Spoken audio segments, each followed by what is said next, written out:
Where's your mic? Where is that mic? Nice questions, vicious. I don't care. You can ask me anything you want. Okay, come on. You know Tana? Tana. Yes, all right. You got a good one for him? Go ahead. All right. Go ahead. How are you? Good, thank you. It's going to take just a second to preface this. I want you to know I'm married. I've got 8 children. Good. My wife stays at home. I have a pretty average income, okay? What I want to know is, in the war on poverty, we've spent $20 trillion, about the same as our national debt, yet the poverty lines are the same. I made good choices. A lot of people make good choices. We pay for people to make bad choices. What are you going to do to cut some of that out to stop the flow? Yeah, it's a great question. You know, we have now, I mean, and the numbers, they just came out. We have 50 million people in poverty in this country, 50 million. Now, you look like you're doing pretty well in all fairness, but still, we have 50 million, we have 46 million people, and they're getting food stamps. 46 million. Think of it. You know, we talk about how well we're doing. So we have 50 million, almost 50 million each, between poverty, food stamps, and it's got to end. One of the problems is we don't have enough jobs in this country. It's very simple. You know, it's so simple when you think about it. Our jobs have been taken away. And I'll tell you what else. Middle-income folks, their salaries haven't gone up in 12 years. People are making less wages now than they were 12 years ago. And other things have gone up. So they're really doing much worse than they were doing 12 years ago. But that's an amazing stat. That people, and one of the reasons they say I'm doing so well, because I let people know. We're going to bring jobs back. We're going to bring industry and plants. We're going to bring it all back. And nobody else can say that. We're going to bring it back because a lot of the folks in this room are doing worse than they did 12 years ago, and they're working. Then the other thing, you have a lot of part-time jobs. I have some people that I know very well, and they've had a job for 20 years in the same place. All of a sudden, they're working part-time because of Obamacare. Because from an accounting standpoint, it just works better. They love the owner, their stores and things. They love the owner. They think the owners are great. But the owner's forced to make part-time. They have part-time jobs. They work all their life. They have a wonderful company that they're working for. And now all of a sudden they're cut into part-time jobs because of Obamacare. Because of the rulings of Obamacare. And you all know what I'm talking about. So they end up being part-time workers. And they don't want to be part-time workers. They don't even like the psychology of being called a part-time worker. And we're not going to have that stuff anymore. We're not going to have it anymore. We're going to have real jobs, and the numbers are going to go up, believe me. The numbers are right now worse than 12 years ago, and that's a shame. Go ahead. Another question? Yes. Mr. Trump, you're going to love meeting Todd. He's a wounded warrior, and I told him how much you love the vets. Todd, what is your question? Hey, Todd. Hey, how are you? These are our greatest people, the wounded warriors. These are the greatest. The best. Great, Todd. Lost my train of thought there. Is that your daughter? It is. Wow, she's so beautiful. Yeah. Wife? Wow, beautiful. What a family. Good. Okay. I want to come. I got to say hello to Todd. Look at this guy. No, I told him you love him. What a look. Hold it, Todd. Wait. Didn't I tell you how much he loves his vets? I told him about you. That's a perfect family. Beautiful family. Go ahead, Todd.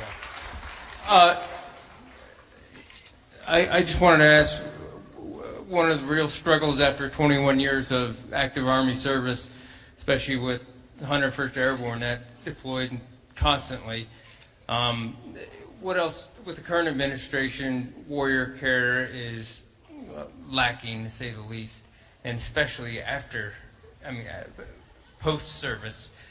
My wife, April, here is my full-time caregiver, compensated by the VA. I don't work anymore since I was told I was leaving the Army. What else will the Trump administration do better than the Obama administration? Is the VA not doing the job? My wife could help you with that one.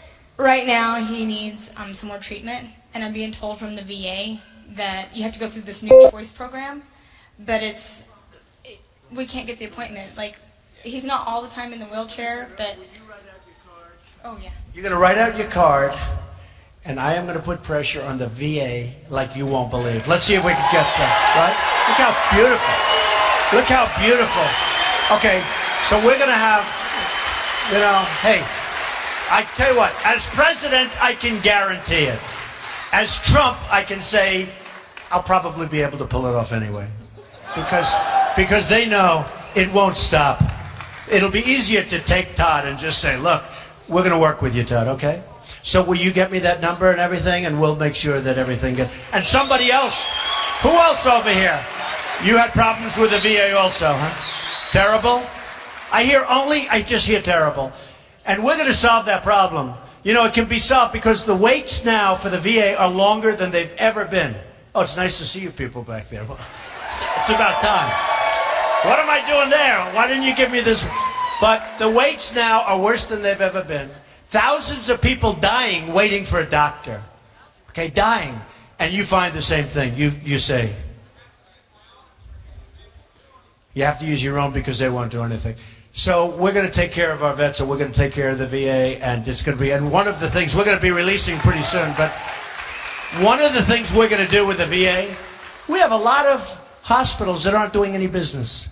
We have a lot of private doctors that could do more business. We're losing a lot of our doctors because of Obamacare. They're retiring, they're leaving.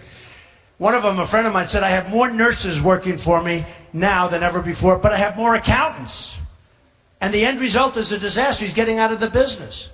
He's got nurses, but he's got more accountants than he has because the paperwork is so crazy. So one of the things we're going to do is, if Todd or if you or if somebody has problems because of the waits, because the waits are unbelievable. 5, 6, 7 days sometimes. They're going to go to a private doctor, they're going to go to a private hospital or a public hospital that's in the area, and we're going to pay for that, and it's going to cost less money. It's going to cost less money than the system we have now, and you're going to end up getting much better care. It's going to cost less, and you get better care. So anyway, Todd, we're going to take great family. Great. Thank you. Oops, hold on one second. Hold on one second. We can't wait till Melania puts class back into the First Lady. We can't wait. And my question, I heard you talk about, she's beautiful, and we can't wait to see class. Love to be. What's your question? My question is, you talk oil. We have people, refineries, new refineries that have not been built. We haven't had new refineries in the United States since the 70s. Keystone Pipeline, what will you do with that? All right. So the Keystone Pipeline, first of all, I'd approve it because it's thousands of jobs, okay? I would approve it so fast. So fast. And Hillary should have approved it. You know, Hillary wanted to approve it, but she's been dragged so far left that she's, you know, forget it. It's a disaster. So I would approve it. But with that being said, I may want to make a better deal. Because you know what? We're bringing oil from Canada, right? I may say, I want 10%. We're going to approve it, but I want 10%, 15%. Because the truth is that the Keystone Pipeline was better a while ago than it is now. Because we have so much, because of new technology, we have so much energy underneath our own feet with the fracking and all of the other things that have emerged over the last 5 years. We have so much energy, and it's great stuff. We have really great quality, higher than Canada. You know, they have the tar sands, which is a problem for them. Very expensive to get it out. We have great stuff. So I would approve it because I love the jobs of building it. I love the jobs of building it. But I may just say maybe we should get 10%, 15%, maybe 20% as that oil flows through our land. You know, maybe we should do that. So I'm going to look into that. But when I approve it, I'll tell you what, when I approve it, it'll be a great deal for the United States. It won't be like, because right now what we're doing is we're approving it. We're not really getting anything. They're putting it underground, and that's good. And that's actually good environmentally. Better than having trucks going down the roads, everything else. But that's good environmentally. But we're not getting anything much for it. When I get finished with the Keystone, they'll be happy, and we'll be happy, okay? So it'll be good. Okay. Question? Tana? Yeah, go ahead, Tana. We got one on the back. In the back on the bleachers. I love these Mr. people Trump. with the shirt. Look at those beautiful shirts, huh? Look how handsome he is with that shirt. Oh, yeah. Looks like he's 20 years old now. Okay, go ahead. What do we got? Do you have someone with a question? Who's got the mic? I'll hold it. I'm a physician, And when is somebody going to realize that you can put the insurance companies out of business by slowly lowering the age for Medicare? Once everybody gets to Medicare, they love it. That would put the insurance companies out of business. We'd have one system. Why doesn't anybody have enough guts to talk about that? Well, I'll tell you, in all fairness, Ben Carson said yesterday or the other day that he wants to abolish Medicare, okay? And you know what a disaster that is. Now, I'm sure at some point he'll take it back, but he said he wants to abolish Medicare. And one thing, people do like their Medicare. They do like it. And you are bringing up a point that I've heard before, and we're going to be looking at a lot of different things. But we're going to save Social Security, we're going to save Medicare, and that's the way it is, okay? We're not abolishing like other people. Okay, go ahead, next. You got another one? Okay, Good here we point, go. by the way. Okay, great. Hello. Okay, hi. So what is your plan for the budget, and how do you plan to finance immigration reform? It's a lot of people. Okay, it's a lot of people, but you know what? It's costing us $200 billion a year, immigration in this country right now. And Dwight Eisenhower was going to say, he moved 1.5 million people in the 1950s, early 1950s, moved them out. We had tremendous illegal immigration problems. Dwight Eisenhower, nice guy, he moved 1.5 million people out of the United States. And you know what happened? He moved them right across the border, and they came back. And they moved them again, and they came back. They moved them a third time, they came right back. And then, you know, they were tougher in those days. They moved them all the way south. All the way south. And they didn't come back. Now, we have to do it. We have no choice. We either have a country or we don't. And I want them to come back. But I want them to come back with papers. I want them to come back legally. I want them to come back. The good ones. The good ones. Well, but only the good ones. We got some bad ones. You remember the heat I took with illegal immigration? Remember that heat? For 2 weeks, Rush Limbaugh said he has received more incoming than any human being I've ever seen. And then he doubled down. He thought it was pretty good. And he's good. Really good. But you know what? I took a lot of heat. And then you had Kate in San Francisco killed, shot in the back. And so many others. And people started looking. And let me tell you, we have some wonderful people over here. And they're here illegally, but they're wonderful people. Okay? And we'll try and get them back real soon, and we'll do it through a legal process. But we also have some really bad gang members. You know, some of the gangs in L.A., they're made up of illegal immigrants. And we have unbelievable police forces that don't get the respect that they should get. They don't get it.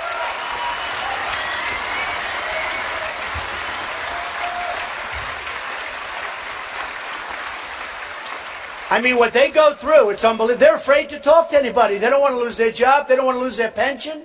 They can't talk. Now, let me just tell you something. You can always have bad apples. In this room, we have a couple of bad apples. Okay? I don't know who they are, where they are, but you do. Probably mostly back there in the press. But the police do an unbelievable job. And they know the gangs. You go to L.A., the L.A. cops. You go to Chicago, Chicago cops. These people are amazing people if they would be allowed to do their job. But they're not allowed to do their job. And we're going to get the bad ones out of here so fast, and they're not coming back.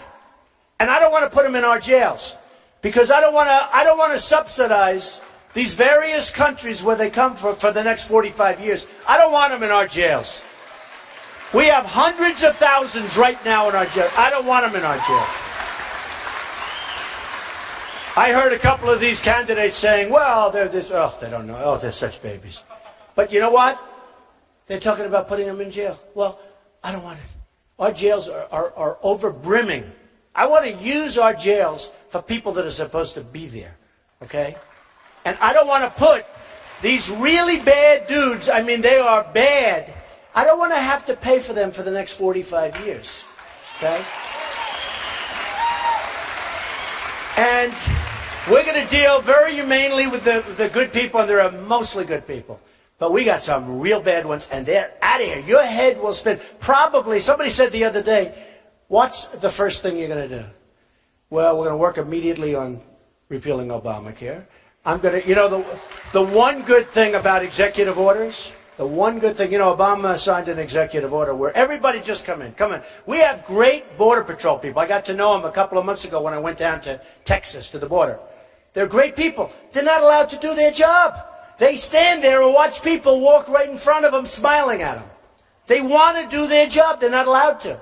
So the executive order that President Obama signed, the one good thing about an executive order, in the first minute in office, I will countersign and revoke those executive orders. They'll be revoked. The only good thing. It's actually the only good thing about an executive order is the new president can just do a signature and that's the end of that. So we're going to clean up our border. We're going to make it fantastic. We're going to be proud to be a country again, and a lot of good things are going to happen. Okay, do one or two more, Tana. And then We got another one on the bleachers. Going to foreign affairs, what is your stance on Israel and supporting them?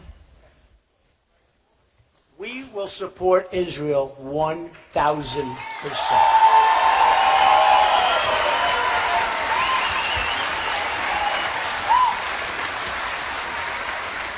Israel feels so left alone, and I know Bibi, and I know a lot of my friends are from Israel, and they feel so left out. And so many people say, you know, I have so many Jewish friends where they say, why did I support Obama? I think he's the worst thing that's ever happened to Israel. And we will support Israel beyond anything they've ever had before. Okay? That's an easy one. That's the easiest question of the night. Okay, go ahead, Tana. Okay, we've got a young adult. Okay, hello. Hi, my question is, it goes back to immigration reform. Why is your answer then not to strengthen regulations on drug trafficking and sex trafficking? Because I think every issue with the big problems, the big issues on Capitol Hill are very comprehensive, and so I think it's more than building a wall, and I think it's more than just shipping It's out more, people. but the wall's a big factor. It's 60-70%. The drugs are a great question. We're going to stop drugs. Look, I told you before, Mexico, 45 to 50 billion. That's not including the drugs. The drugs that are coming across the border are beyond belief. Did you see the picture last week where they had a little wall this big, and they built a ramp for trucks to go over with drugs? Did you see the picture? They think we're playing games. And Mexico's not helping us. Mexico's not helping. Do you know, if you want to become a citizen of Mexico, I love the Mexican people. I have many Mexican people and Hispanics working for me. In Nevada, I'm number one. I'm rated number one in the polls with the Hispanics. Everyone's shocked. Because the Hispanics that are here legally, those people, they want me, they know I'm going to bring jobs and everything else. They don't want people pouring in. But I will tell you, Mexico has got to help us. You know, if you want to become a citizen of Mexico, if Todd wants to become a citizen, you can't get a more beautiful family. If any of us want, if I want to become a citizen of Mexico, well, me, I know they won't take, okay? I was going to say I'm pretty good at getting in things. Now, this is what I'm at. Do you know it's one of the hardest countries in the world to become a citizen of? And yet people pour right through into us. Into us. They call us the dumb Americans. That's what they call us. Because of our leaders. They call us the dumb Americans. If you want to become a citizen of Mexico, you could take the best person in this room, the most qualified. You're not going to do it. They don't do that. And if you're there illegally, and if you overstay, you're bound. You're not going to be there illegally. But if you have a pass for 2 weeks, and you overstay, you're bound. They have cops waiting for you. They have police that say, you know, you have 1 day left. I hear it's unbelievable. I'm impressed, actually. Because to a certain extent, that's the way it's supposed to be. But if you want to become a citizen of Mexico, it's impossible. They don't have anchor babies in Mexico. You're born a baby in Mexico, it's like, bye-bye. Here, you're born over here. Oh, congratulations. We're taking care of the baby for 85 years. Not going to happen. It's not going to happen. No, it's not going to happen. And by the way, this is important. I sort of looked into this one. The 14th Amendment. It says right there. You know, everybody said you have to go through a whole process. It'll take many years. You have to go through every state. You have to do another amendment. It's wrong. 14th Amendment covers it. And some of the best legal minds in the world said Trump is right. I said, what? I am? I didn't know. I looked into it. Every once in a while you look. The fact is, somebody comes in illegally and they have a baby. We're not responsible. Now, we may have a court case, but we're going to win it. And a simple act of Congress gets rid of it.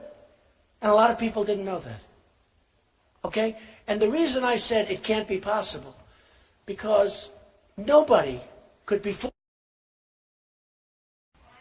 Well, you know, the amazing thing is that the politicians in this country live by a whole different standard when it comes to health care, when it comes to everything they have, including what you just said in terms of Social Security. Our politicians live by a different standard, and I think that shouldn't happen. And some of them tried to do it. You know the story in Obamacare. They don't have to take it. They live by a different standard, and that's not going to happen. Everybody's going to live by the same standard. They're going to have the same standard as the poorest person in this room. That's the way it's going to be. All right, do one more question. Tana, do one more question. Oh, one more. Go ahead, Tana. I can't get over there. I'm right here with the mic. Who do we got? Okay. By the way, isn't Tana great? Oh, right? thank you. You're sweet. She's great. We have a young adult. You know who's also great? Sean Johnson, right? I love Sean. Sean Johnson is great. Go ahead. Hi. I was just wondering who you're considering to be like your running mate or your vice president. Okay. It's a good question, but it's... you know, if I answered that question, we'd have a big, big story. You know that. You know, I'll tell you, it is a question that's asked a lot. I know a lot of good people. A couple of people on the stage that I really respect. I've gotten to respect. But the truth is, too early. I like to get things done first. We got to close the deal. I don't want to think about it. There are a lot of good people. There are a lot of good people. We got to close the deal. We got to get it done. And to get it done, I want Iowa. So good luck, everybody. Thank you very much. I love you. I love you. Thank you. And we'll be back. Thank you.